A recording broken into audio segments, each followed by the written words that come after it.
Today's talk is entitled The Moon Mythology and the Orb Bar Wave. It is generated from the 2 decades of research that I have undertaken and the 10 years of data that I've collected. It's a difficult process for any person who's discovered something new to try and deliver their findings. This was known by our ancient ancestors, so whether you want to class it as new or a refinding of something that was once known, there was a lot of hard effort in the research period. It cost me personally a lot of money, but once an individual enters into a path of seeking truth, which I believe all scientists should be, a lot of them lack those internal qualities. I'm not talking about all scientists now, I'm talking about certain science that has been driven by money. And so we have a corruption of science, and we have basically old histories which are definitely ignored. And with new technologies such as the digital camera, the digital video camera, even the rock samples and the spheroids that I've got, spectrum microscope, has all, along with the mythology and also what is observed on the earth and is currently still being observed, and that what science should be able to demonstrate. It should be able to demonstrate its process, and we have its process ongoing today. People see orbs all the time, people see stone spheres falling from the sky, and there is a fusing of matter to the surface of the orb and the bar and the wave. So what I'm going to look at is Robert T. Mason's work, Dr. Robert T. Mason. I found this after finishing the book. I was at the end of the book where I wrote and wanted to set up a group of scientists to see if we could start trying to pull all these findings from the Orb Bar Wave together. Unfortunately, science really wasn't interested. So what I've continued from the point of that book, which is probably about 2006 or 7, is I've have to gone out and learn, research the mythologies and the science and a lot of other things, the phenomena of light, and I've started to build a picture of the creation, and that picture of creation actually goes back to what the ancients already knew. Things that we have discarded from the ancients are fundamental to how the creation truly works, and to think that our ancient ancestors knew more about the creation than we do, and that is mind-blowing, to be honest. So what I'm going to do is I'm going to quote Robert T. Mason's work, and if anyone ever comes across him, I'd like to talk to him, but I can't seem to find him. So in this divine myth and legend, the serpent of divine myth and legend, the Egyptians also adopted the ancient Persian god, the sky serpent, who formed all of the observable heavenly planets. So in one sense, powerful God, and this is his comment now, of both light and darkness are seen as serpents. This may have some connection to the linking of the snake to the moon in the mythological and psychological areas. So I'm going to pause a moment before I carry on and talk about this moon mythology. There's an African, there are a number of mythological legends where a cosmic egg is taken into the tail of the serpent, spat out of its mouth, and from that the moon was formed. So there are various different mythological legends of how the moon was created. Now I would say that's correct, and if anyone understood the Orb Bar Wave, they'd understand why that is correct. So we have different serpents. The Maui or Mau is a primordial serpent that formed the universe. So we have this creator goddess and its serpent that creates. We have moon mythology, serpents making the moon. So we have Damballa. Well, this is African, so we're talking about all over the place now, right? So what we have is the sky god, the creator of all life. Now this is interesting because we can go to the Sumerian. So this is an African mythology. Two serpents. So two serpents making the universe. Right, and what it depicts in it, and so what I'm going to do is I put a little collage of Damballa together. So what we have here is two serpents coming out of stars. These serpents form the matter, or form the universe, or output from the suns, I suppose, or stars. But then if you have a look at a photon to me is just an orb, or the bar, or the wave, and the wave particle duality. Now I'm not going to go into that. I don't want to talk about that. But basically, what at the top of the image, what I've got is the sun and a wave coming out of it, and we've got a serpent coming out of a star, and that is what they're telling us. And this is Damballa, the sky serpent from the cosmic serpent from the Africans. So they knew about it. They saw what we describe as photons and other things in our skies. Pretty simple. But we laugh at them. Obviously what we do is we say that these serpents are real, physical serpents, and of course they're not. So I want to cover, so what we're covering now is a lot of ancient mythology. Anyone can look these things up, anyone can do their own research on them. And the Inuna Elish, which is being mistranslated by many so-called Hebrew scholars, including Zechariah Sitchin, is well known to be the creation poem or myth. In that he refers to, in the Inuna Elish on the cuneiform tablet, they refer to the heavenly bodies and heavenly processes, and they also talk about the Anunnaki. They also talk about Marduk. They also talk about the solar calf. But you know, if you want to personify these into everything being human, and you want to be an Illuminati shrill, then you can make everyone confused. It's deliberately done. These shrills, or people who are just lining their pockets from Illuminati money, are there to mislead us and lead us away from our past. They already knew about the 22,000 coiled serpent that formed the universe. They already knew about the spiraling pivots in the sky.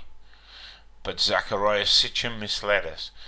That's enough said about a man who was a shrill, an Illuminati informer, because the purpose of this is my research. So what I'd like to talk about is the Tiamat, The Tiamat is a primordial substance which give rise to two serpents. These are the lycophoton. One of the serpents carried was known as the muddy serpent. So, I'm going to be showing a video later on of how these serpents pick up energy, and whether it is dust and water to make it a muddy serpent. It may be very difficult for people to understand, so I'm going to put some videos together to show the data. The Tiamat, as I said, gave birth to serpents, so we're looking at it as a primordial substance producing this wave format with orbs in it. And the union, or the father with the union of water with the Tiamat, gave rise to the elder deities, the creative deities, which were two serpents. One was named the Muddy One. So I'm going to try and ease people into the thinking of this, because it is a bit complex, and I've done 20 years on it, and I'm trying to précis it down into a, an hour, half-hour video, So what I'm going to show you now is it's one of the better ones. It was filmed at night. It's one of the bars. Now these compress into orbs. I'm not going to talk about what they do. They fire out the ground, and that is not the wave format that we're talking about. This is the one that makes a single orb, but I'm not asking you to understand that. So obviously you can go to Hubble and you can see like a wave format. You can see a couple of orbs in there, or spheres or whatever, and so we can observe these processes in space. And here's it's slowed down. It will be very difficult to see because the high definition and the light hitting it. But what we've got is a wave, or a serpent, with orbs attached to it, traveling through a blanket. So I've slowed it down. I mean, this is about 128th of its normal speed. So these things are moving pretty damn quick. But you can see them moving, and the spheres, it's very faint, and you may have to put this on full screen. It's filmed into the light, so but it's a good photograph of a wave. So I've going to talk about this image we put in the book, probably taken about 2004, maybe 3. It was taken at Tinkin's Wood at night, and it's not strictly as accurate as I would like it. I was trying to describe my height and John's height, but of course we weren't using the viewfinder, so those positions should be dropped down to about waist height, because I think we usually take the photographs at waist height rather than eye height. Anyway, we were planning to take photographs at the same time from different areas. What John got was 3 orbs that were linked together. They were linked together, and in the other photograph, you'll just see a point where the orbs are broken away from the wave format. So this is going to be, our conclusions were that orbs would break out of a wave when they hit a magnetic field. Orbs would fall out of the end of the wave itself.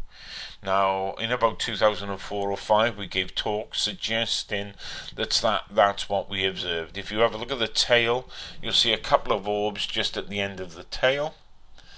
And we were looking at the idea, and over time we became pretty damn certain that the orb is dropped out of the tail of the wave or serpent that the ancients saw in the sky. After completing the book, I went and started looking at the world's ancient mythology and historical records. I wanted to find out how this massless particle created the universe. I knew it was the creative force. it was pretty obvious. And I came across the Hans Glaser woodcut. I've talked about this many times. This is not published in the book because it came after it. And what you will see is a tube or the wave or the bar, and out of the bar is the spheres coming out of it. So we had it confirmed. I did the translation. I got this translated, and everything, not everything, but a lot of things that we've observed in our data was present in the Hans Glaser account. And from that point, or prior to that point, we had already established that orbs split over magnetic fields, dropped orbs out the tail of the serpent or wave. Bars converted into spheres, but this is, I can't deliver the technical observations of what has occurred in such a short video, and it's not something that anyone's likely to be able to grasp in one go. It'll probably take years for people to understand that, but I hold the data for it. Some of it is reasonably good quality. Some of it needs to be revisited with state-of-the-art quality.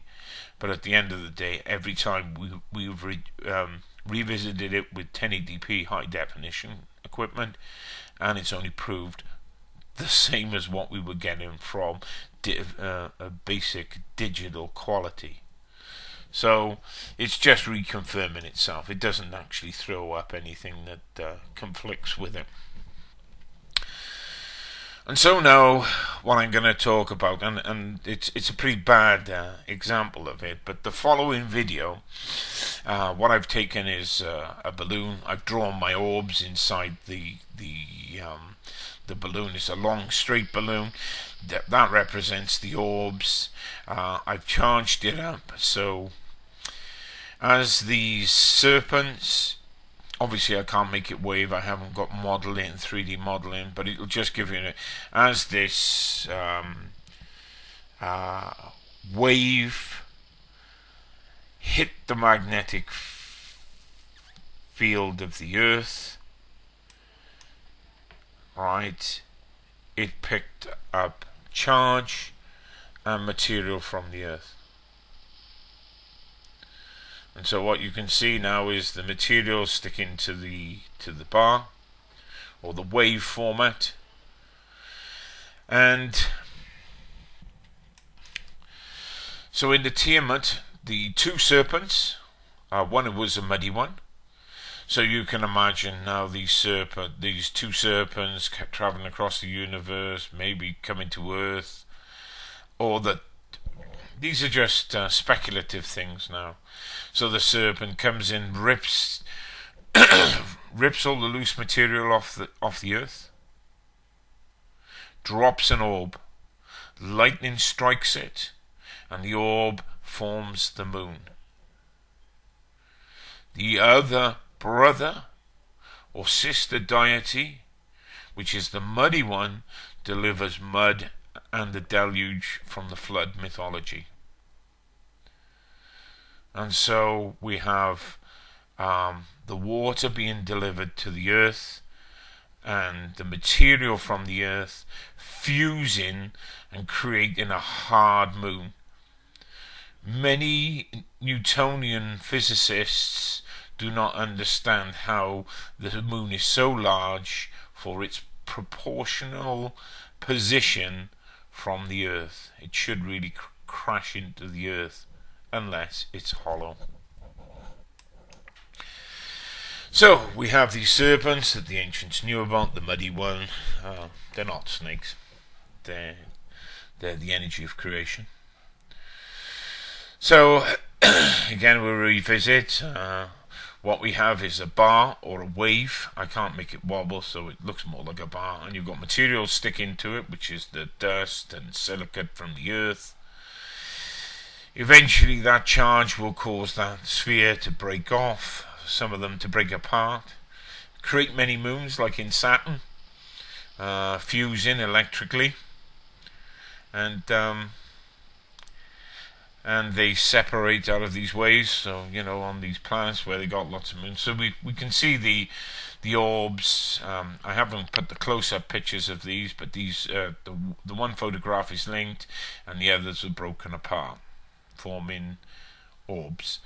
So now I'm going to just quickly show the orbs breaking out of the bar, and quickly show the video where the dust sticks to the balloon.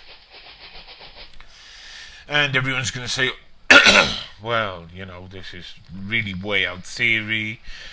So again, most of my videos have been promoting this orb fugue-like theory. But what I want to do is show you a collage of these are what the Hopi call thunderballs. And there's some pictures of linked orbs, dividing orbs, and how they're fused in the sky.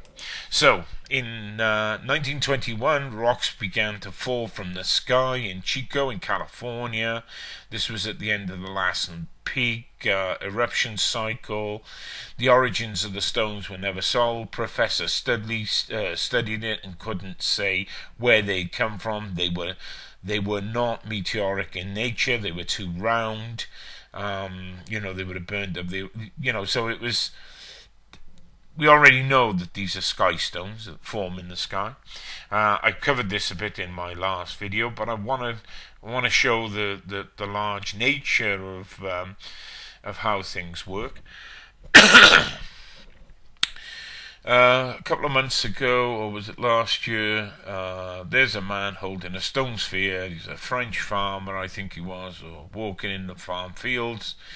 He heard a thud, and he went to have a look at it, and there was steam coming out of it. And there we are, an orb fused. So we can witness this.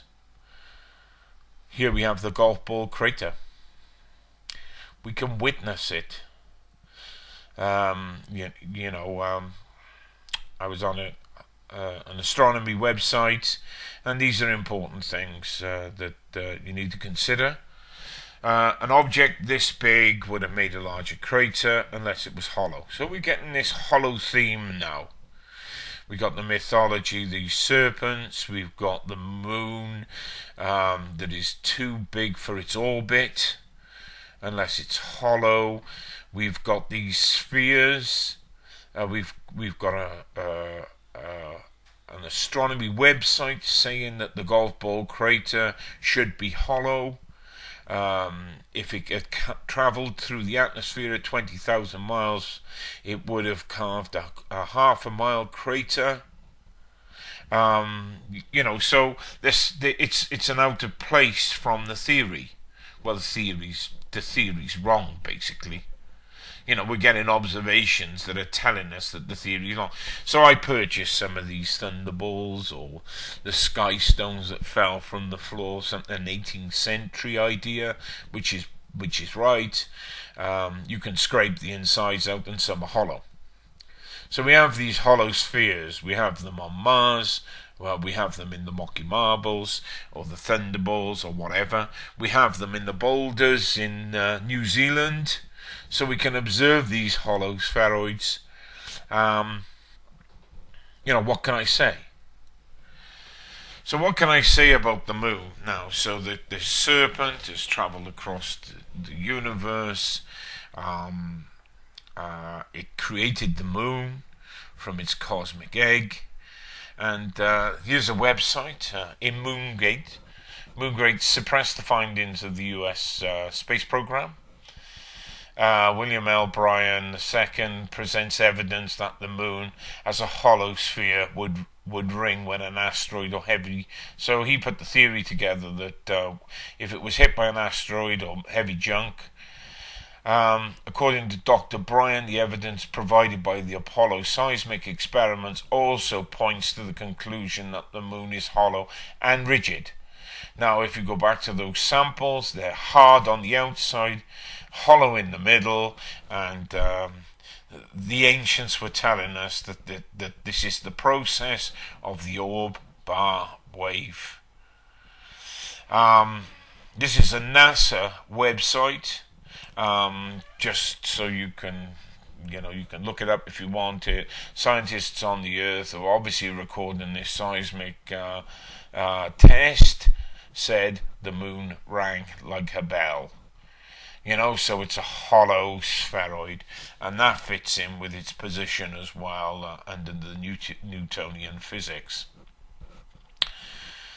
So basically what I want to do is I want to revisit, because now we're looking at the 22,000 coiled serpent.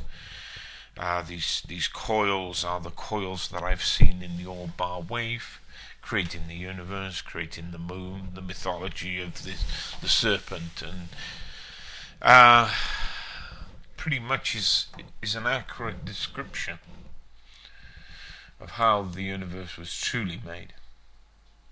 These waves also hold, and I must add this because I always add it, is they hold a type of consciousness. It is beyond. And it's certainly not for this kind of talk, because it's definitely a different topic.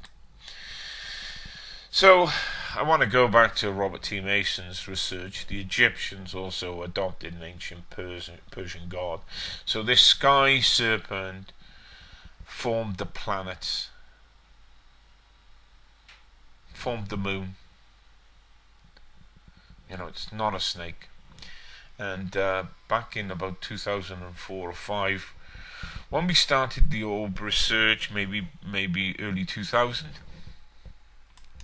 we started classifying things under what they look like.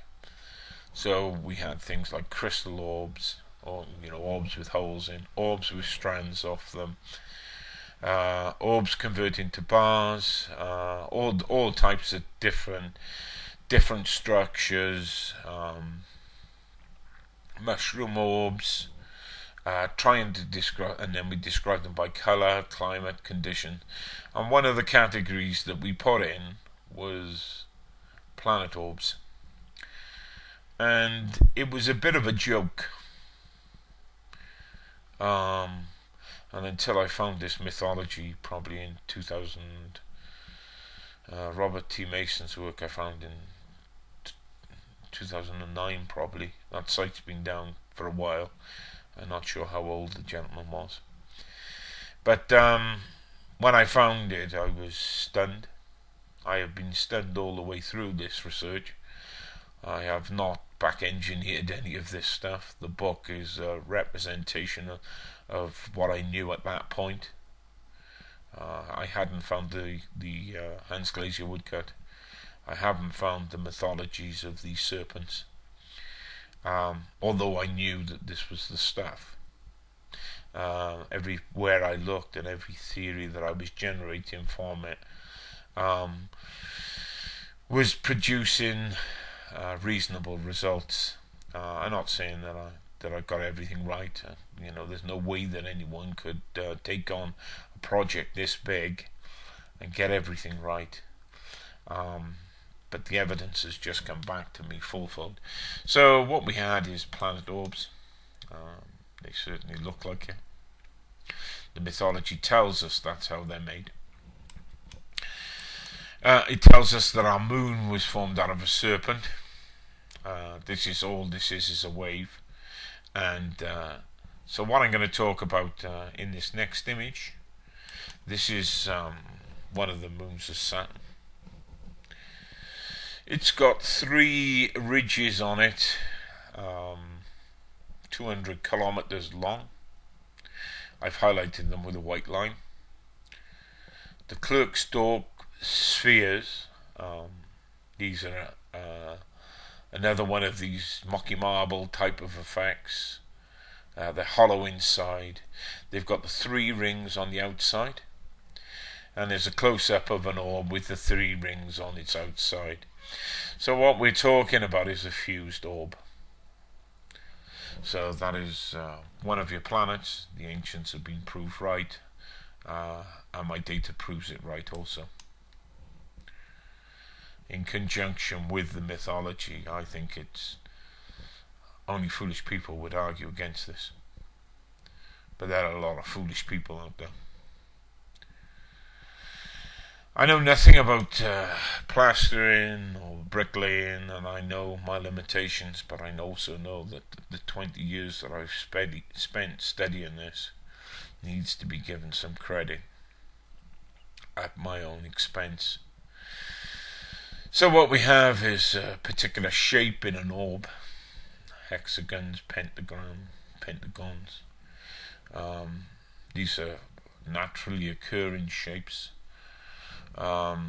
If you have a look at that so-called Tethys, it has a hexagonal impact crater. If you have a look at the one edge where the light is shining off it, you'll see 2 points where it meets.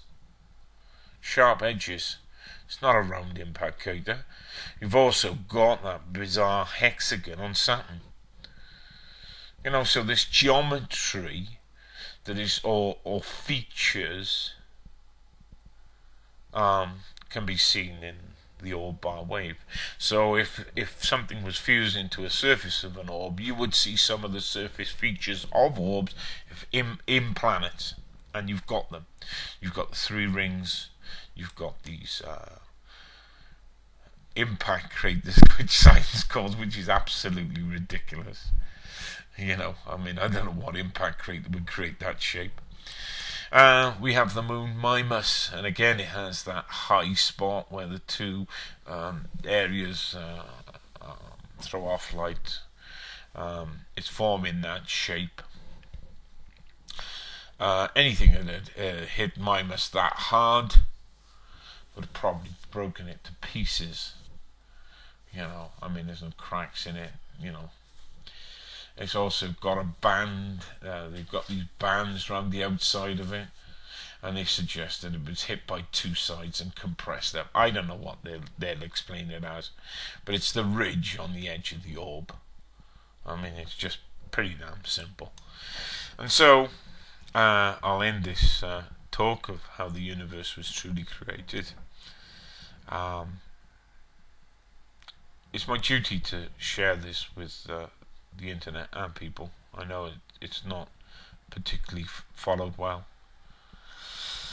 And so the ancient Persians and Egyptians already knew this. The Illuminati, give us all the Egyptian stuff under the sun. They corrupt our science, and they probably know all about what is truly going on within the universe. They keep us in the dark. They don't want us to think that our ancestors knew something that we didn't. The book, a lot of what I've talked about today is not contained in it because it's pretty old now. It's 2006 or 7 I published it, or whatever. It's cheap as a download, $3.99. If anybody's on the can't afford it, just write to me,